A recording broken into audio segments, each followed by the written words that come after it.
O que de pior poderia dar errado?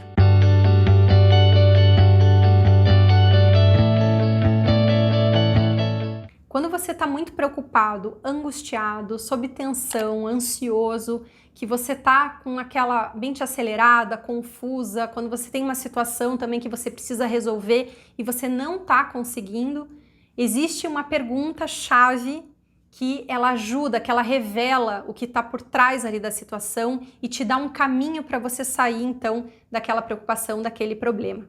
O que de pior poderia dar errado? Você aplica essa pergunta quando você está nessa sensação de preocupação, quando está com ansiedade, você vai ver que ela vai clareando e vai te trazendo realmente qual é a questão, e aí fica muito mais fácil você fazer alguma coisa para sair daquele estado ou então para resolver o que você precisa naquele momento. Então, eu vou dar um exemplo para vocês.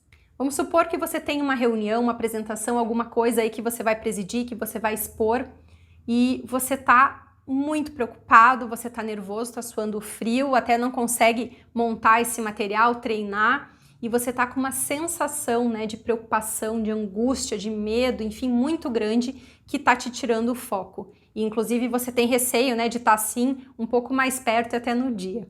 Então, o que você faz? Aplica essa frase-chave que te tira das preocupações, que te dá o caminho. O que poderia dar errado? O que de pior poderia acontecer?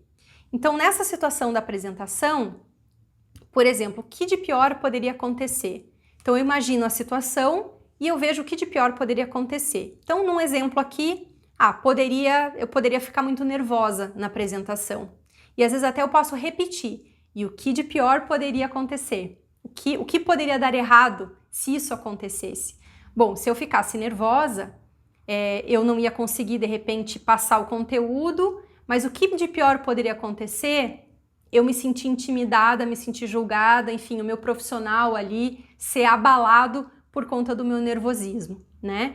Então, veja que começa a ficar mais claro que o meu problema, a minha sensação, não é executar o que eu vou fazer, não é falar na reunião, mas é o que os outros podem pensar se eventualmente eu ficar nervosa. Então fica um pouco mais claro, e aí eu tenho alguns alvos. Se eu tenho um alvo, eu consigo fazer alguma coisa. A diferença é que se eu só fico nessa angústia e eu não faço nada, e eu fico ansiosa e preocupada, vai chegar no dia da apresentação, eu não olhei para isso, eu não fiz nada, a chance de realmente eu ficar muito nervosa e disso me atrapalhar, ela é grande, né?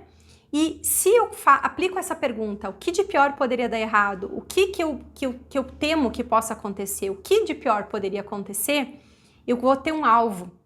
Então, se é uma determinada pessoa, né, que eu tenho medo do julgamento, se eu tenho medo de me dar branco, de ficar nervosa, aí sim eu começo a focar em o que eu poderia fazer para isso não acontecer. Quais são as ações, o que eu posso buscar de recurso, com quem que eu posso falar que faz isso e não acontece, então eu parto para a ação. Só que eu vou ter um alvo, 1, 2, fica muito mais fácil eu lidar. Então aplique essa frase que é chave, o que de pior poderia acontecer? E ela vai te revelar o que está por trás aí da tua sensação, da tua preocupação.